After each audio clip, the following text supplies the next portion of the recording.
Hello dear students, I am Dinesh Kumar Singh. Welcome to my channel Grammar Point. We are going to discuss about usage of infinitive in this lecture. तो इस lecture में हम मतलब infinitive के usage क्या हैं और infinitive कितने प्रकार का होता है इसके बारे में हम चर्चा करेंगे। तो इन्फिनेटिव मुख्य रूप से दो प्रकार का होता है, सिंपल इन्फिनेटिव या नाउन इन्फिनेटिव इसे कहते हैं, और दूसरा आपका जीरेंडियल इन्फिनेटिव या क्वालिफाइंग इन्फिनेटिव कहा जाता है। तो सिंपल इन्फिनेटिव को जो है an infinitive that acts as ये noun is called simple infinitive. ऐसा इन्फिनेटिव जो नाउन के रूप में कार्य करता है उसे हम सिंपल इन्फिनेटिव या नाउन इन्फिनेटिव कहते हैं। अब हम चर्चा करते हैं, आगे देखते हैं। देयर आर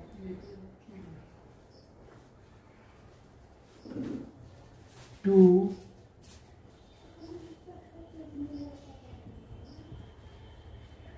kinds of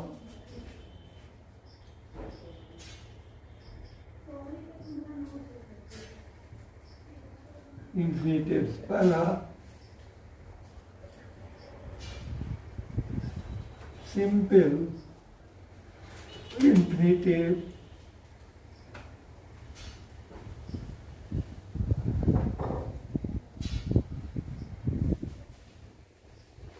इसको नाउन इन्फिनेटिव भी कहते हैं। सिंपल इन्फिनेटिव और नाउन इन्फिनेटिव, इसमें 2 + B1। दूसरा आपका है जीरेंडियल इन्फिनेटिव,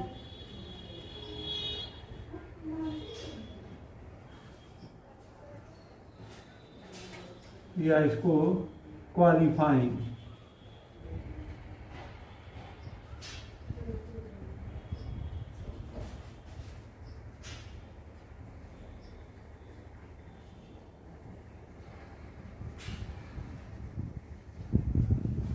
जीरेंडियल इन्फिनेटिव या क्वालिफाइंग इन्फिनेटिव कहते हैं। तो इसमें हम सिंपल इन्फिनेटिव या नाउन इन्फिनेटिव के बारे में चर्चा करेंगे। तो अब हम चलते हैं simple infinitive. Simple infinitive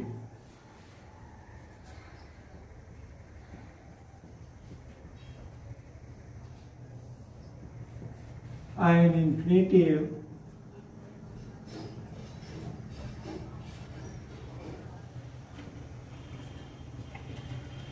that acts as a noun is called simple infinitive।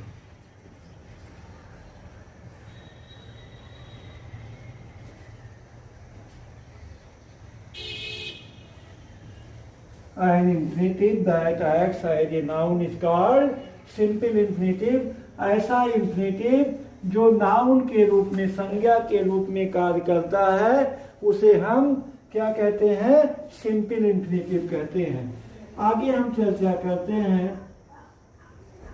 Due to act as a noun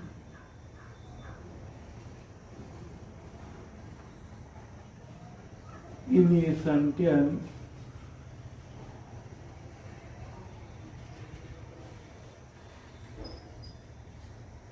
due to act as a noun in a sentence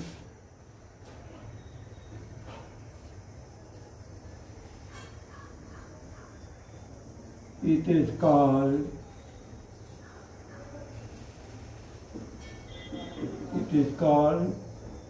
noun infinitive।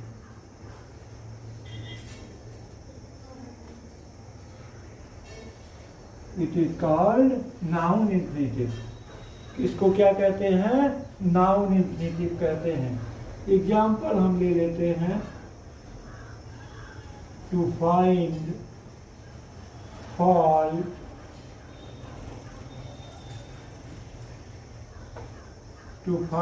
Fault is easy.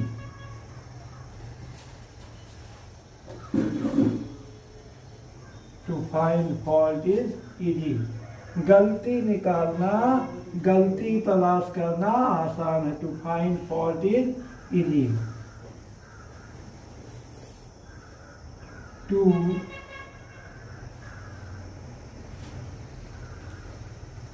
Advance is impossible.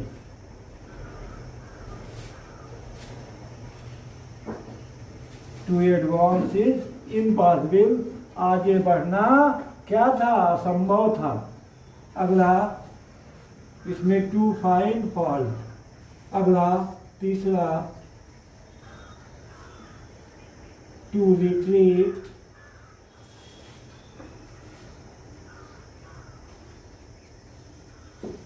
was difficult।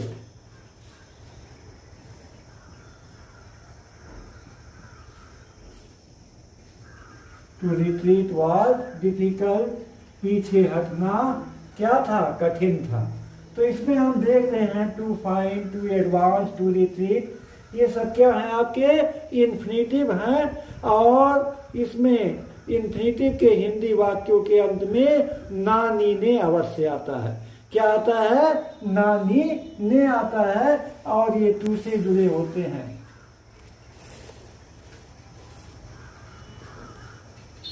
With some words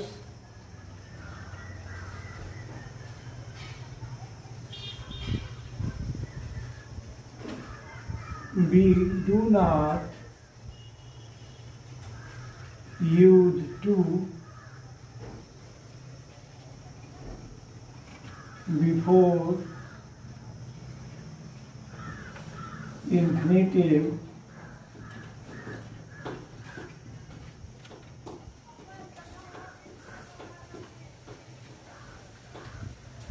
are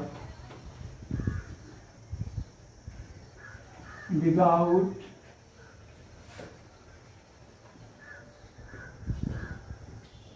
infinitive।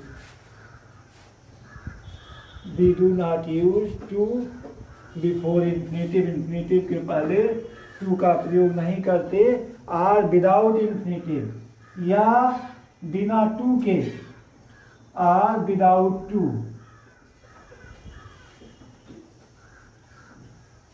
without to।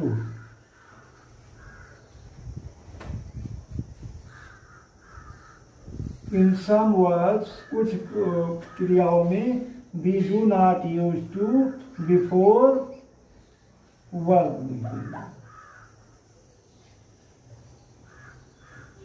before verb या are without to, बिना to के लिखते हैं। These are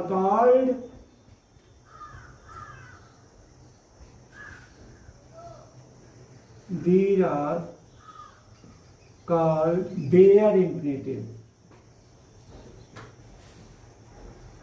bare infinitive। bare infinitive का मतलब without infinitive, उसको हम bare infinitive कहते हैं।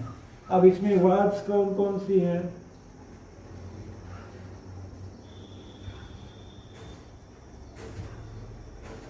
आपका मेक है, बिड है, लेट है, हियर है, सी है, नीड है, dare. Make, bid, let, hear, see और नीड, डियर। अगर ये वर्ब आते हैं तो निश्चित रूप से टू का प्रयोग नहीं होगा। जैसे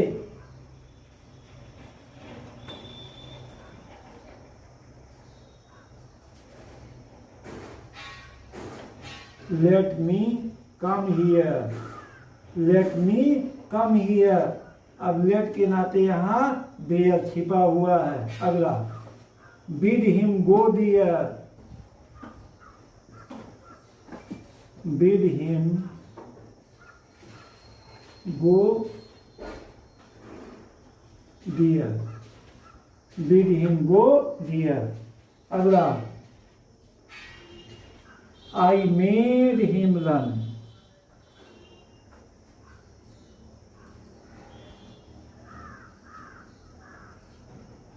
I made him run.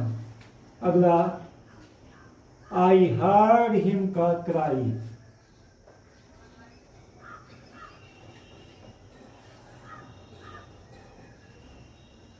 I heard him cry. अब यहाँ आप देख रहे हैं कि hard, let, bid और made होने के नाते आपके go है, run है और cry है, इसके पहले किसका प्रयोग नहीं हुआ? to का प्रयोग नहीं हुआ। जैसे अगला, we need not wait, हम लोगों को इंतजार की जरूरत नहीं है। we need not wait, अब नीड के नाते wait लगा, to wait नहीं हुआ। तो ये सब आपके बेयर इन्फिनिटिव है। अब हम चलते हैं uses of infinitive.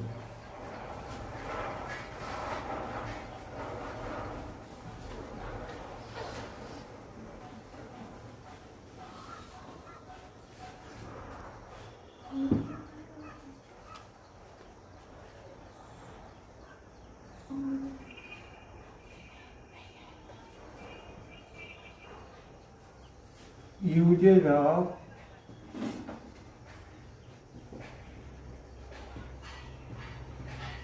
इन्फिनिटिव्स।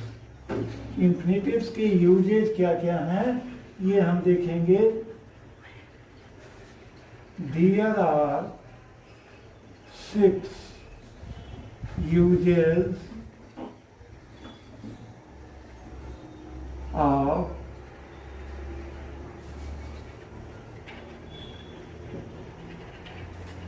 Usage of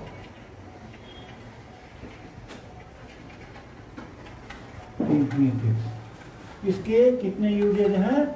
मतलब 6 यूजेज है। पहला, subject to a verb, subject to a verb. अब यहां थोड़ा सा समझिए, सब्जेक्ट टू ए वर्ब क्या है? When an infinitive is used in place of subject to complete the meaning of verb is called subject to a verb. Is called subject to a verb. जैसे example हम ले लेते हैं,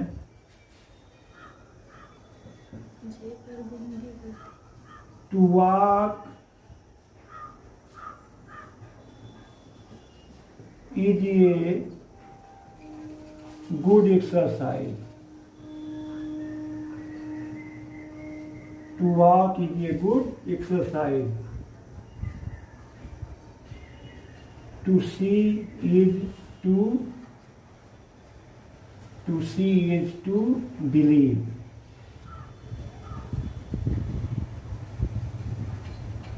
To see is to believe. देखना ही विश्वास है। To are is human. To are is human. अगला, to forgive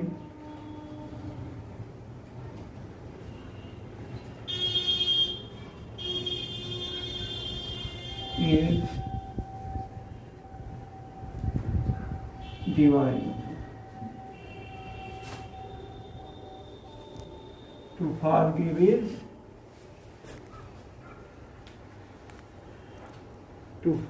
is divine. D-I-V-I-N-E. तो to are is human, to forgive is divine. अब इसमें आप देख रहे हैं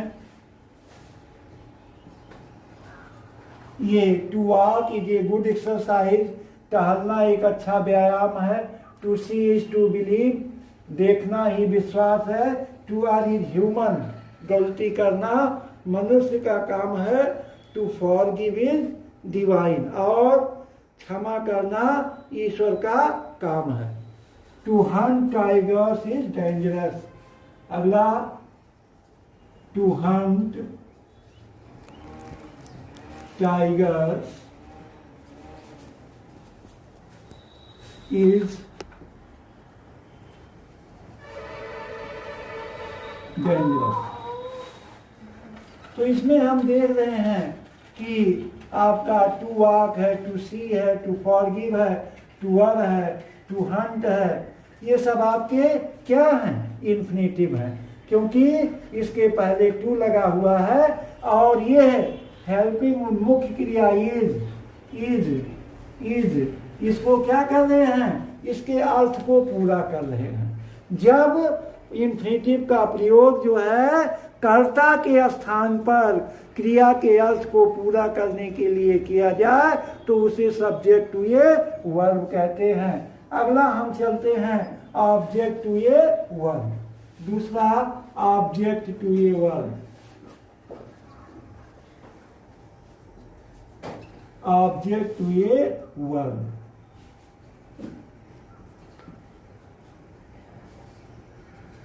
ऑब्जेक्ट टू ए वर्ब का मतलब ऑब्जेक्ट के स्थान पर क्रिया के अर्थ को पूरा करने के लिए when an infinitive is used in place of object to complete the meaning of verb is called object to a verb। जब इन्फिनेटिव का प्रयोग ऑब्जेक्ट के स्थान पर क्रिया के अर्थ को पूरा करने के लिए किया जाता है तो उसे ऑब्जेक्ट टू ए वर्ब कहते हैं। जैसे he wants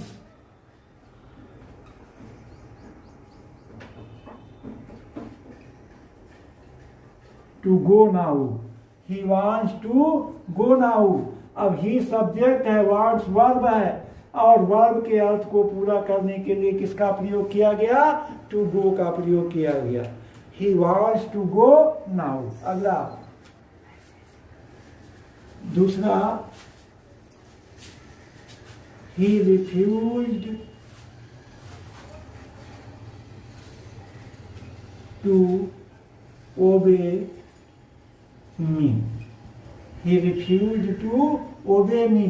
उसने मेरी आज्ञा का पालन करने से क्या किया? मना किया। तो अब यहाँ ही जो है सब्जेक्ट है, रिफ्यूज वर्ब है, और टू ओबे जो है ये इन्फिनेटिव है। ये किसके अर्थ को पूरा कर रहा है? ऑब्जेक्ट के, मतलब वर्ब के, और किसके स्थान पे है? ऑब्जेक्ट के स्थान पर। यहाँ टू ओबे ऑब्जेक्ट के स्थान पर है, वहाँ टू गो क्या है? ऑब्जेक्ट के स्थान पर है। He wants to play cricket. तीसरा he wants to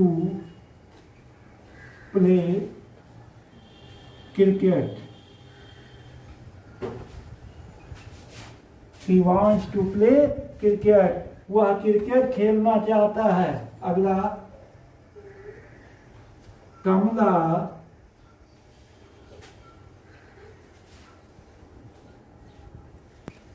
wants to sing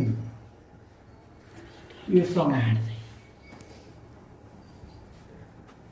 Kamala wants to sing ये सॉन्ग। तो यहाँ जो है टू सिंग का प्रयोग किसके स्थान पे किया गया? ऑब्जेक्ट के स्थान पे। कमला सब्जेक्ट है, वांट्स ऑब्जेक्ट मतलब वर्ब है, और वर्ब के अर्थ को पूरा करने के लिए टू सिंग का प्रयोग किया गया।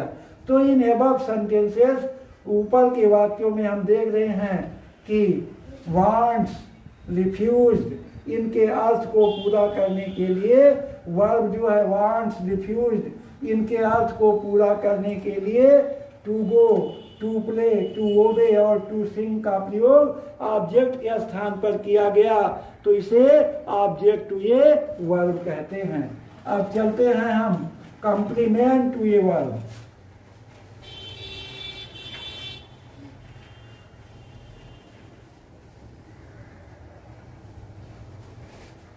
complement to a verb.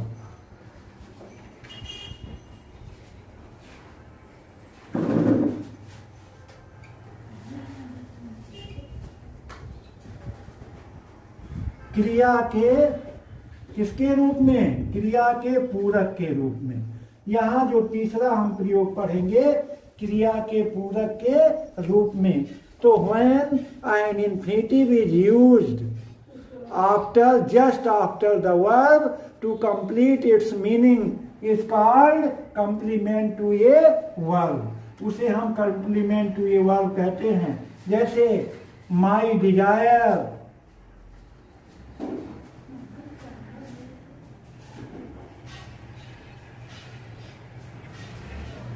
my desire is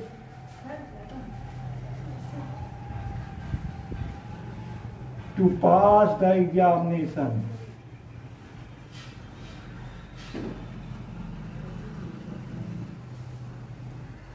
My desire is to pass the examination. My desire is क्या है? वर्ब है। वर्ब के अर्थ को पूरा करने के लिए टू पास का प्रयोग किया गया। तो ये क्या है? कंप्लीमेंट टू ए वर्ब है। दूसरा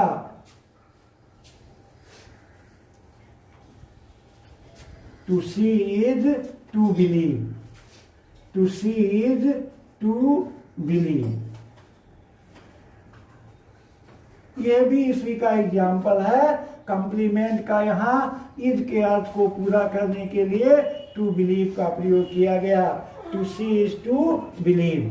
तीसरा आपका है my greatest pleasure is.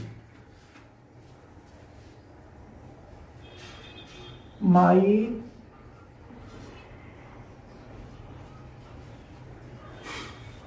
Greatest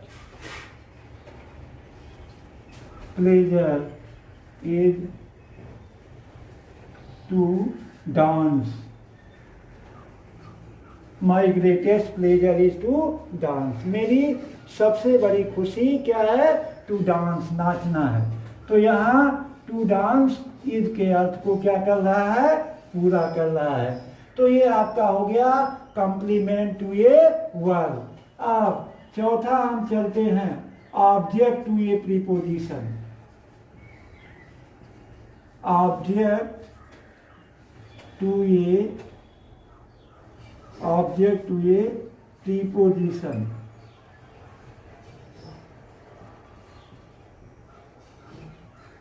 preposition या हम कह सकते हैं गवर्न बाई प्रीपोजिशन। जैसे I am about to go now. I M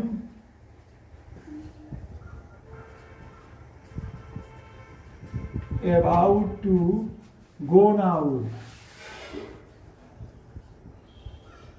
अब देखिए इस ऐसे प्रयोग में जो है प्रीपोजिशन जरूर आता है और किसके स्थान पर? ऑब्जेक्ट के स्थान पर आता है।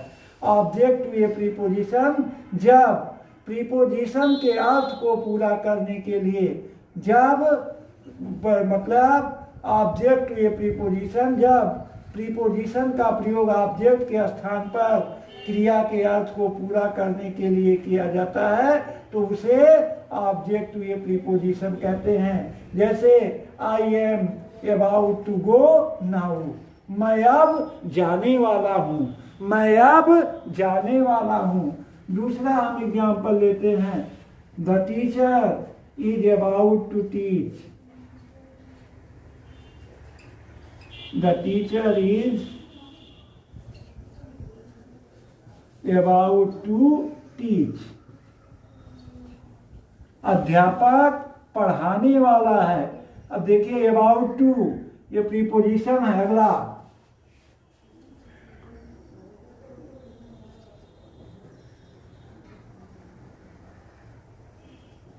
I have no choice but का मतलब except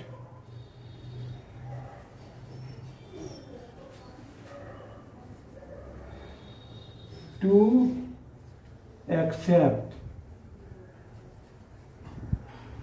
I have no choice, मेरे पास कोई विकल्प नहीं था, बट टू एक्सेप्ट, स्वीकार करने के सिवा। तो अब इसमें भी I have no choice but to accept मतलब स्वीकार करने के सिवा मेरे पास कोई चांस नहीं था। तो ये भी आपका क्या है, ये भी आपका ऑब्जेक्ट टू ये प्रीपोजिशन या गवर्न बाय ये प्रीपोजिशन कहते हैं। अब अगला हम चलते हैं ऑब्जेक्ट कंप्लीमेंट। पांचवा आपका है ऑब्जेक्ट कंप्लीमेंट। जब इंफिनिटिव का प्रयोग ऑब्जेक्ट कंप्लीमेंट ऑब्जेक्ट के अर्थ को पूरा करने के लिए, when an infinitive is used to complete the meaning of object, it is called object complement. जैसे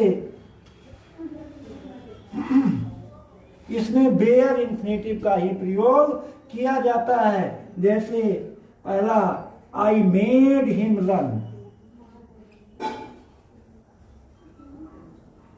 आई मेड हिम रन, मैंने उसे दौड़ाया।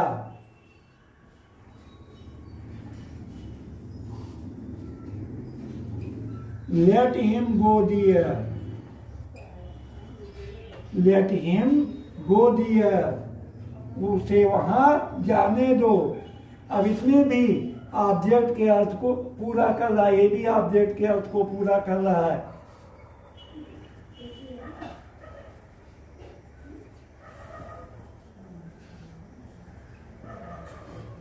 Bid him abuse, bid him abuse, उसे गाली देने से मना करो। तो बिड जो है हिम के अर्थ को पूरा कर रहा है। अगला you need not bat,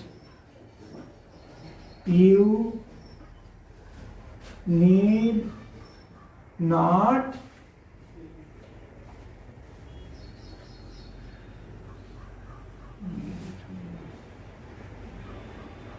I heard him cry, चौथा लेते हैं हम, I heard him cry। अब यहाँ हम देख रहे हैं कि ये सब केवल ऑब्जेक्ट के अर्थ को पूरा कर रहे हैं और बेयर इंफिनिटिव के रूप में प्रयोग किए गए हैं।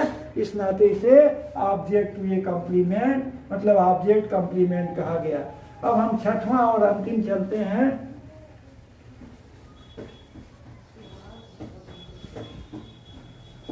Case in opposition with it.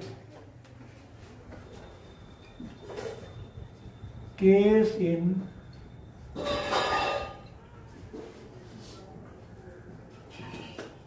Opposition with it, इसमें डमी इट होता है, dummy it. Case opposition dummy, इसमें डमी का प्रयोग होता है APPO, opposition. Case in opposition, opposition का मतलब होता है साइड बाई साइड। जब इंफिनिटिव का प्रयोग किसी भी इट वाले वाक्य में उसके तुरंत बगल उसके अर्थ को पूरा करने के लिए किया जाता है तो उसे केस इन अपोजिशन कहते हैं। जैसे it is impossible, it is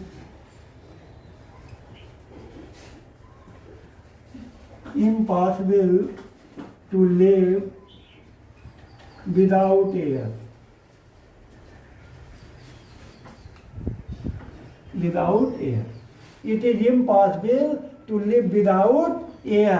बिना हवा के जीवन क्या है, असंभव है। बिना हवा के जीवित रहना असंभव है। अब ये इट इज इम्पॉसिबल जो है ये इट से शुरू हुआ है और ये डमी इट इसे कहा जाता है। ये इसका प्रयोग जो है और इसके अर्थ को पूरा करने के लिए टू लिव का प्रयोग किया गया। इसको इस तरह से भी लिख सकते हैं, to live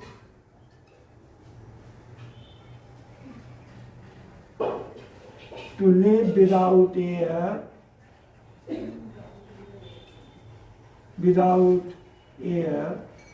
is impossible. To live without air is impossible. बिना हवा के हमारा जीवन क्या है? असंभव है। बिना हवा के जीवित रहना असंभव है। अगला दूसरा एग्जाम्पल हम लेते हैं। It is our duty, it is our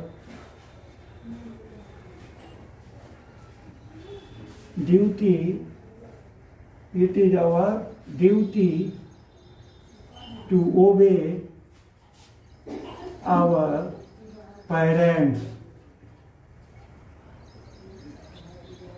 It is our duty to obey our parents.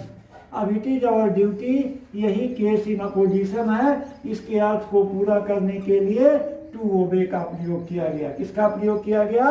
To obey का। इसको हम लिख सकते हैं, to obey our parents is our duty. To obey our parents, to obey our parents is our duty.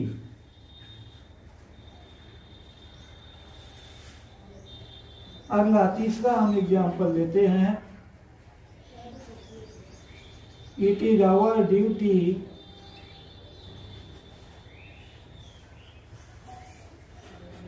To पे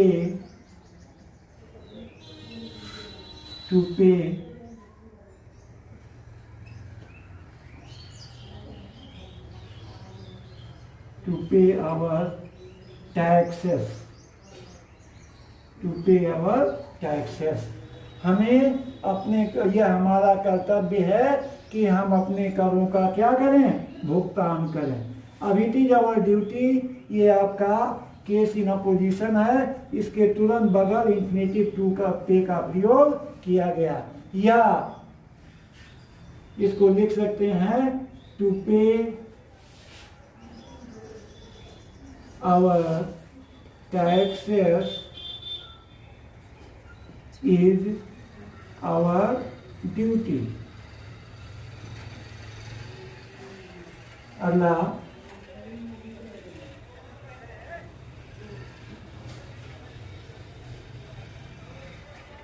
चौथा हम देखते हैं। चौथा है आपका, it is delightful, it is penal offense to bribe a public servant. It is penal offense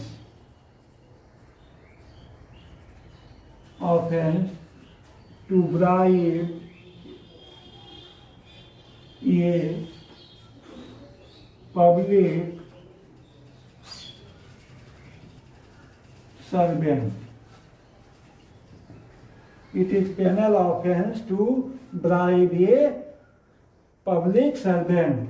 मतलब एक पब्लिक सर्वेंट को घूस लेना क्या है? जघन्य अपराध है, पेनल ऑफेंस है। अब यहाँ टू ब्राइब जो है इसके अर्थ को पूरा कर रहा है, या आप कह सकते हैं to bribe A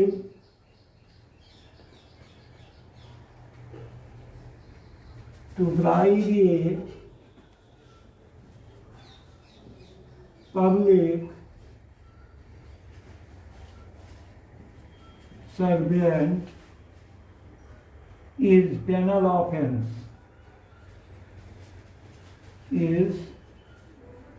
penal offense.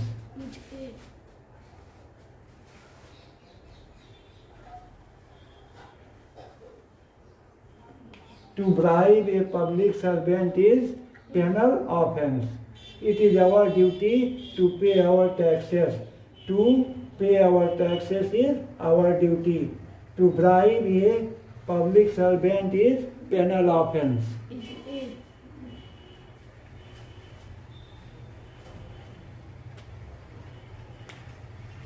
Penal के आगे ए रहेगा यहाँ. It is a penal offense. Offense to bribe a public servant या to bribe a public servant is a penal offense. Is a penal offense.